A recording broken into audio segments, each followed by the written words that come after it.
Welcome, everyone, to the Best of Markham podcast, brought to you by me, Igor Klibanov from FitnessSolutionsPlus.ca, your personal trainers for chronic conditions. Here with me today is Henry from Hanway Music. Henry, thank you so much for being here. Tell us a bit about yourself. Hey, thanks for having me. My name is Henry, and I'm the owner and director of Hanway Music School in Markham and in Richmond Hill. Our school is founded back in 2014, which we started right here in Markham. Our school specializes in teaching music lessons and vocal classes for RCM exam preparation, as well as we also offer piano tuning services and of course helping students of all ages to discover a lifelong passion for music. Awesome. And just for our viewers and listeners who don't know, what is RCM? Well, RCM is called the Royal Conservatory of Music. It's the standardized examination system here in Canada as well as in the United States. Perfect, perfect. I knew because my wife has 10 years of classical piano, but just in case. Okay. Um, and how did you get into teaching music? Well, personally, I graduated with a Bachelor of Music Therapy degree from Wilfrid Laurier University.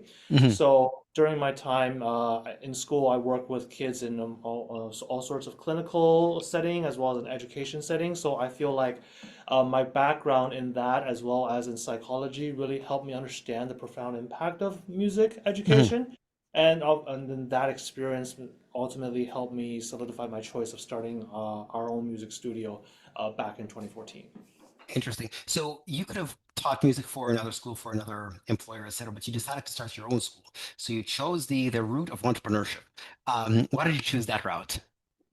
Um, well, well, first of all, of course, prior to starting my own school, I worked at different schools as well to Yeah, kind of gain some experience from that. yeah. But really, when we started our own school, I just really wanted to build something sustainable from like the ground up, and Hmm. shaping a good and positive culture for both the students and our teachers here.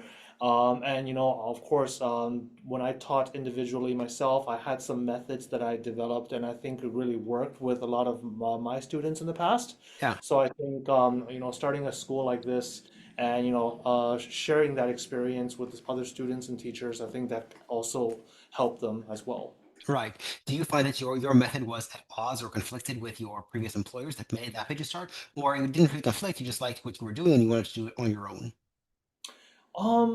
That's a good question. I mean, I think that I would like to say that my teaching approach is more direct, Hmm.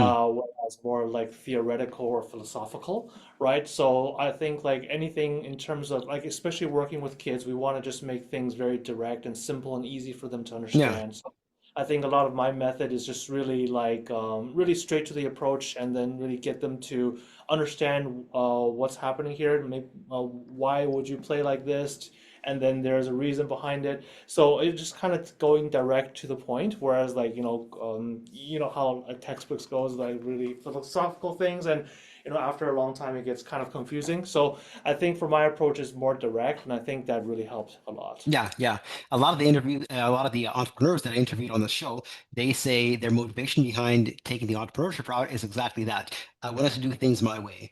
It wasn't necessarily the freedom, well, that's nice. It wasn't necessarily they got to make more money, oh, that's nice. It's they wanted to do things their way, and it Hmm. was definitely the same thing for me. I mean, I was working at a personal trainer in a community center country club.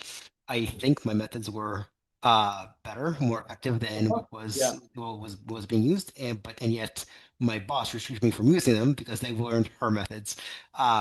So I thought, let me try this on my own. I can do a better job. Yeah. So I did that. So I can definitely resonate with that. Um, what do you like most about teaching music? Well, I think it's just like that sense of seeing somebody just accomplishing and being able to conquer something that they're not very confident in.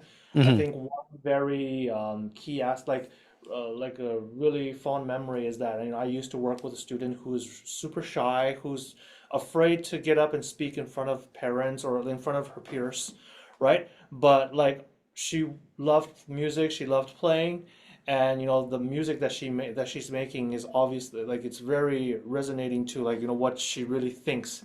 And like she was very shy of speaking in person, but she was not shy of performing in person. So, Yeah. and just using music to kind of communicate that, and I think that is like something that I really loved to see Mm. for most kids. And of course, yeah, a lot of kids they learn it to build an interest as well, right? So it's something like also as a hobby, something that they could do, Yeah. in the future as well, as they grow up, get older, right? They can have something else that, a special technique, a special skill that they can also have as well. Yeah, yeah. So it's nice for you to see your students blossom into from potentially introverted to something like on stage, they're comfortable being on stage and performing. Yeah, absolutely, absolutely, of course, yeah. Awesome. And I mean, you kind of touched on it already, but what do you like most about entrepreneurship? Um, yes, like again, I think it's just that the freedom of, the freedom of, making the decisions on your own, and then, having a lot of different choices that you can make and experimenting a lot of, your ideas. Obviously, a lot of them didn't work. Yeah. And then of course with the ones that didn't work, you always kind of think back and try to make it better, right? And then reapply it again in a different way. And of course, seeing how things worked at the end, it feels really good, right? You get that Yes. really kind of like, I would say like an adrenaline rush kind of way. Oh, Right? absolutely. Yeah. Yeah, so that's I guess the biggest part of the entrepreneurship that I feel like was the most satisfying. Yeah, yeah. I can totally resonate with that because when I first started out, my background is kinesiology, where they teach anatomy and physiology, etc., but not marketing or sales. So they don't teach small business, which is understandable. Most kinesiology grads don't go into entrepreneurship, but I Yeah. did. Um, So I knew nothing about marketing or sales, but I knew that I needed to learn about it. So it's the same thing. What's very satisfying to me about entrepreneurship is running experiments and finding out what works and what doesn't. Um, Mm. I'm 16 years in business now, and I literally wrote an entire book about what didn't work. Okay. Um, yeah, I've ran over 100 marketing experiments, most of which didn't work, and only four succeeded. Um, but it's that if I failed all the time and I never succeeded, it would be very demoralizing. But because I failed 95% of the time and I succeed 5% of the time, it's very motivating to see, okay, what's the next success? Because every experiment I run is theoretically a success. Yes. But when you put it up against practice, practically it's the 95% failure rate. But yeah, exactly. As long as your successes are much greater than your failures, the successes pay for the failures and then some. Absolutely. Speaking of successes, what do you do for marketing? How do you get new clients? So as a music school, and like it's our business is more like a service oriented. So just having like a strong word of mouth recommendation, that's I think that's one of the most important things. So marketing wise, a lot of our parents are like our students would like go word of mouth, telling, they would say, oh yeah, we're studying music here at the school. It's been really great, right? So word of mouth has been one key aspect. Yeah. Another aspect is obviously on Google Maps. A lot of our customers will leave their positive reviews after a couple of months or maybe after a year of studying here. They will leave their experience working with our teachers and how they felt about our school as a whole in terms of like just organization and how we how we organize things in terms of how the classes are run, how the teachers are, right? Hmm. Punctuality, experience, and all that. So our customers will leave their experience on Google Maps, and I think that's also a very key factor that helped Right. us with marketing. Yeah, and of course we do run social media, uploading videos of our students' performance, video clips Right. here and there. But ultimately, like it would be, I would say, Google Map is like a huge aspect of. Gotcha. Now, for word of mouth to work, you need students.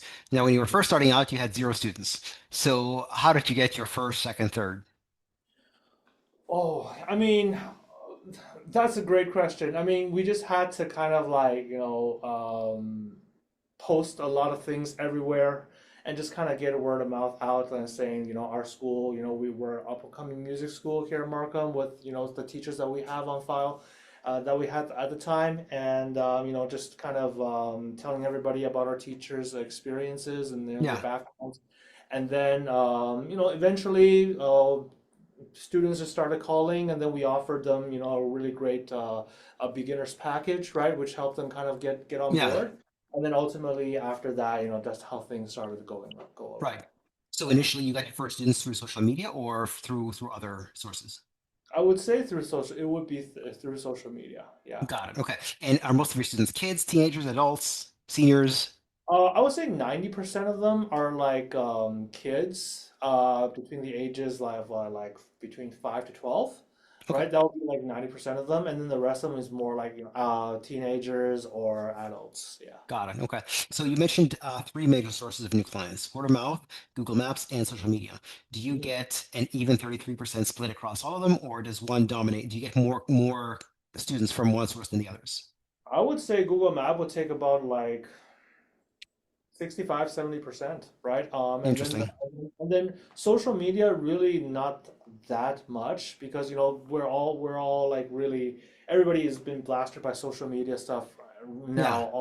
all the time, right? So when you see a video clip, it's just that, right? So Yeah. especially for this like these kind of our business, which is more again personal, like very very personal kind of way. Yeah. The teachers, the students really need to find a teacher that can, resonate with their student, and Yeah. which is why word of mouth comes second. And Google Map is pretty much it's sort of like a word of mouth kind of thing where it's real people giving their real experiences, right? Yeah. So yeah. Got it. Okay. And is there anything deliberate you do to generate word of mouth, or you just do your work and people tell other people? Well, for students that have been here for a while, or some students who have, maybe just finished an examination or finished a music festival competition, right, where they had a really positive experience, we would then ask them in person to see if they're willing to help us, write a review on their experience here, as well as working with their teachers. And a Right. lot of them would like to help that and to spread out that experience. Oh, okay, okay, interesting. The reason I ask is because in some businesses, yes, word of mouth is big in a lot of businesses, but some businesses use it like very deliberately. Sometimes some people get what I call accidental referrals. It's awesome when it happens, but it's not deliberate. You have to rely on somebody to do something. So the strategy is hope, when hope is really not a strategy. But what martial arts, some martial arts clubs do. One of my former guests, October Newton, who runs Newton Taekwondo, she says she has a very deliberate approach to word of mouth. When so two things. One, she runs tournaments.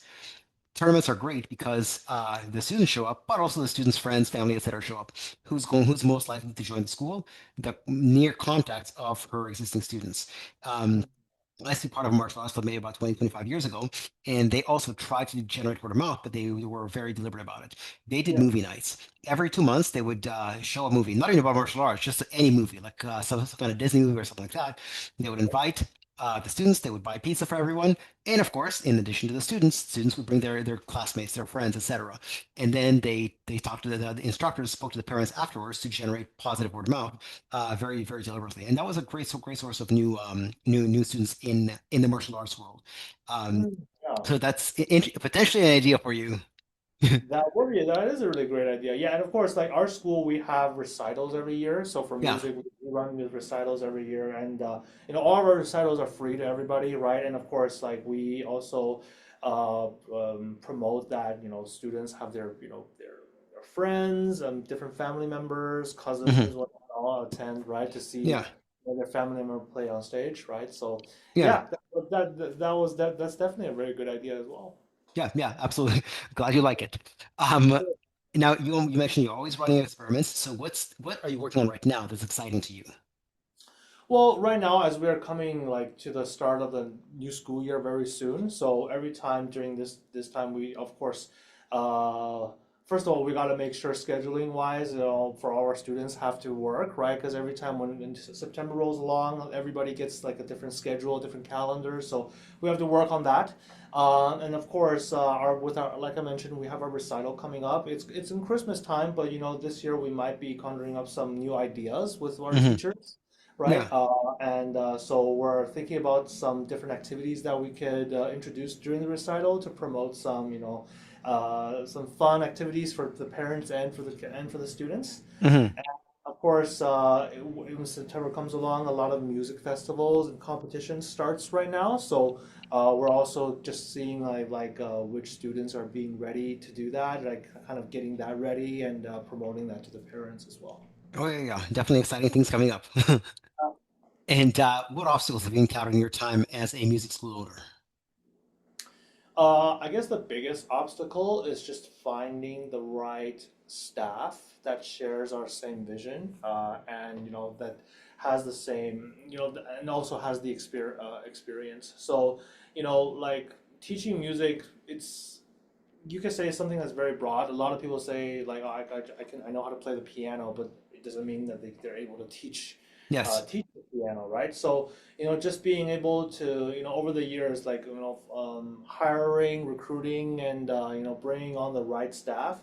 Not only they have to be qualified, certified, but also we want the right staff to be with us for a long period of time, right? So Yeah. which they will be able to develop that relationship with all their students. So, and of Yeah. course, right now I'm very grateful that we have a very strong, solid foundation of our team here. We have about 20 teachers right now. Oh, Uh, amazing. yeah, yeah, because we serve different instruments, right? So Yeah. basically every instrument that you can think of, our school offers classes for that. So Yeah. yeah, we have different teachers teaching different instruments. But at the same time, these teachers that are here have been with us for a certain period of time already. So we feel very confident in our team as well. And of course, but meeting these people and hiring these teachers, a lot of times it's really it's a lot of times luck based, right? We don't know who might be coming along, right? Yeah, and again, I'm very grateful to have the team that we have right now. Yeah. Yeah, yeah, I totally get it. As a business often grows, the biggest challenge turns from marketing to recruiting and training into finding talent. So Yeah. what do you do to find talent? Like how do you hire people and then train them, or do you find people who are basically ready to go from the beginning? Well, we do our in-house training that's needed for some staff. Like we're not only looking for teachers who are very experienced, but also at the same time we like having people who have the passion for teaching. Even though if maybe they are not very experienced, we're willing to bring them on Hmm. and them to give them so then later they could develop that skill, the skill of teaching, right? So yeah, I guess we do a bit of both, right? But Yeah, obviously, there's a few core aspects that we have to look for every teacher. Obviously, education background, yeah, right, and things like that. So basic hiring process, right? So, of uh, course. yeah. And how do you find them? Do you go on social media? Do you post a job on Workopolis or Indeed? Do you I mean, do you have a recruiter working for you? What do you do to find and recruit new staff? Yeah, yeah. So we're always looking for new talent. So our hiring post on Indeed Hmm. is open year round, right? So like teachers can apply.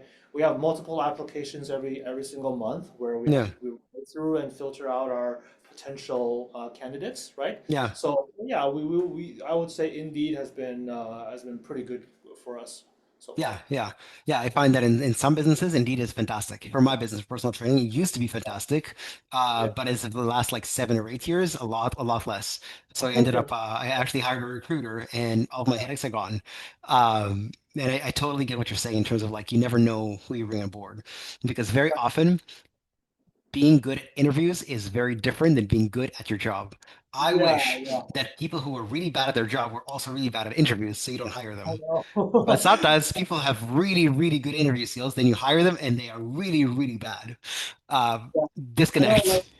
yeah, because some of our staff, they're also currently still in school as well, right? So Yeah. sometimes they would refer to some of their colleagues as well, right? Of Hmm. course, they're all in music programs, so Yeah. so they would refer to some of their colleagues as well. So of course, like the people that they refer to, they have really strong, like like they believe in their skills. That's why they would make this recommendation. In which case, that's another way of how we meet new candidates as well. Got it. Okay. Yeah, that's always helpful. I Yeah. often ask my existing staff first, who else do you know who's like you? Very Yeah. often the answer is I don't know anyone. In which case, then that's why I have a recruiter. That's right. Um, Got it. And now you're a busy music school owner, but in the little free time you have, how do you spend it? So actually, we share something in common. So like currently, I do I love working out. Yeah, So like a lot of exercise. So believe it or not, like starting since for the past 7 months now, I've been like doing like frequent exercises. nice. I've lost a lot of weight. Good for you. If we did this about like half a year ago, I would look a little different. But yeah, during my free time now, I love exercising, playing basketball, swimming, right? Beautiful. Obviously, making music, composing as well. So that's Yeah, also something I love to do on my free time as well. beautiful, beautiful. Now, as a musical school owner, what kind of music do you like? Um, I love I just love classical. I love Chopin. I love Yeah, listening to Chopin. I love listening to Franz Liszt, right? yeah, So, just listening to this music not only just helps me, calms me down, soothing, and it's just yeah, very relaxing in general, right? So, yeah, yeah. So these are some like I also play them very often as well. So yeah, yeah. Makes sense. You play what you like. exactly. So back in elementary school, I used to play the trumpet. I used to Mhm. be on everything band. Yo, very nice. Yeah, Band, jazz quintet, jazz quartet. I did everything. right. Unfortunately, my high school didn't offer a music program, so that was the end of that. But I Oh, was so into the trumpet. At the time with my parents, my sister, my grandma, and I was the first one amongst them to wake up. I just couldn't wait to start playing the trumpet. wow. They hated it because I'd be the first one to wake up, and right away the trumpet goes off, and everybody else is up. I just couldn't resist the temptation of getting better at the trumpet. But yeah, maybe something I'll get back into it at some point. Yeah, I played trumpet from grade 5 all the way up to grade 12, right? Yeah, And I mean, I still play it today as well from time to time. yeah, Not as good as before, but yeah, I yeah. still play from time to time as well. Yeah. How many instruments do you play? Well, I play piano, guitar, drums, trumpet, a trombone. Yeah. Um, a bit of violin as well. So I play Oh, several instruments. So I do have to know these instruments, of yeah, course, when I'm hiring teachers, so I know what they're doing if it's right or wrong yeah, during the interview. yeah. So yeah, I play a several some instrument, but obviously piano would be my main instrument here. Yeah, yeah, that's amazing. I'm always amazed that people can play more than one instrument. In back in elementary school, where did you go to school? So my elementary school here is in Markham. I went to Milliken Mills Public School. Oh yeah, that's just a few kilometers away from my gym on that's Yeah. Kennedy and Denison or so. Yeah, it's Birch Mountain, and Denison, something like From that. Denison. My gym is Yeah. on Woodbine and Denison. Oh, okay. But I went to elementary school on Bayview and 16th, and Ah, my teacher there in my elementary school, she every instrument they played in band, she knew how to play well. Clarinet, flute, trumpet, trombone, tuba, French horn, she knew saxophone, she knew everything. yeah, so that's part of it. Like, if you want to, be like a music teacher in Ontario, like during music, like during like a teacher's college, I think they do have to learn like some secondary instruments as well. Yeah, So it's doing band. So a lot of band teachers they would have like their primary instrument, yeah, but they are like a lot of them they will just know how to play everything. yeah, yeah. Just a musical mind. Yeah, exactly. Yeah. Amazing, amazing. And since this is, after all, a Best of Markham podcast, what's Mhm. your favorite business in Markham besides your own? Can I recommend a restaurant? Yeah, everybody does. Oh, okay, all right. I mean, okay, I love going to Cafe Hollywood. Yeah, so I'm not sure if you heard that. No. It's at yeah, it's like Denison and Kennedy. Yeah, Okay. Denison and Kennedy. Yeah. So yeah, I love going there. It's kind of like a bar restaurant kind of thing, right? Yeah. So sort of great wings. Large screens where you can watch the games, right? So Okay. yeah, and great prices as well. Okay. So yeah, Sold. I go there often. Awesome. My wife and I love checking out restaurants and cafes. So, and this is really close to us. We're in Unionville. So Oh, that's perfect for us. Thank you for the great. recommendation. And Oh, lastly, lastly, how can our viewers and listeners get in touch with you? Yeah, so like I mentioned, so you can always find us by just going on Google Maps and searching for Hanway Music, and we should be able to pop up with Markham in our Richmond Hill location, and you can just select which one that's closest to you. Of course, a quick Google search will be also you'll also be able to find our website, social media, our Instagram, Facebook. You'll be able to find all that, and we're pretty quick with our online interactions. We also have a live chat feature on our website where, if you just click that button, we'll be able to, reply to any of your questions regarding music Mhm. classes. We're pretty quick. We're pretty quick with that. I think I'm very confident in that as well. Good, good, good. Good to be on the ball. Great. Thank you. Awesome, fantastic. And those contact details will also be in the show notes as well. Henry, once again, thank you so much for doing this. I really appreciate it. Thanks again for having me, Igor, and it's great to be here. Of course.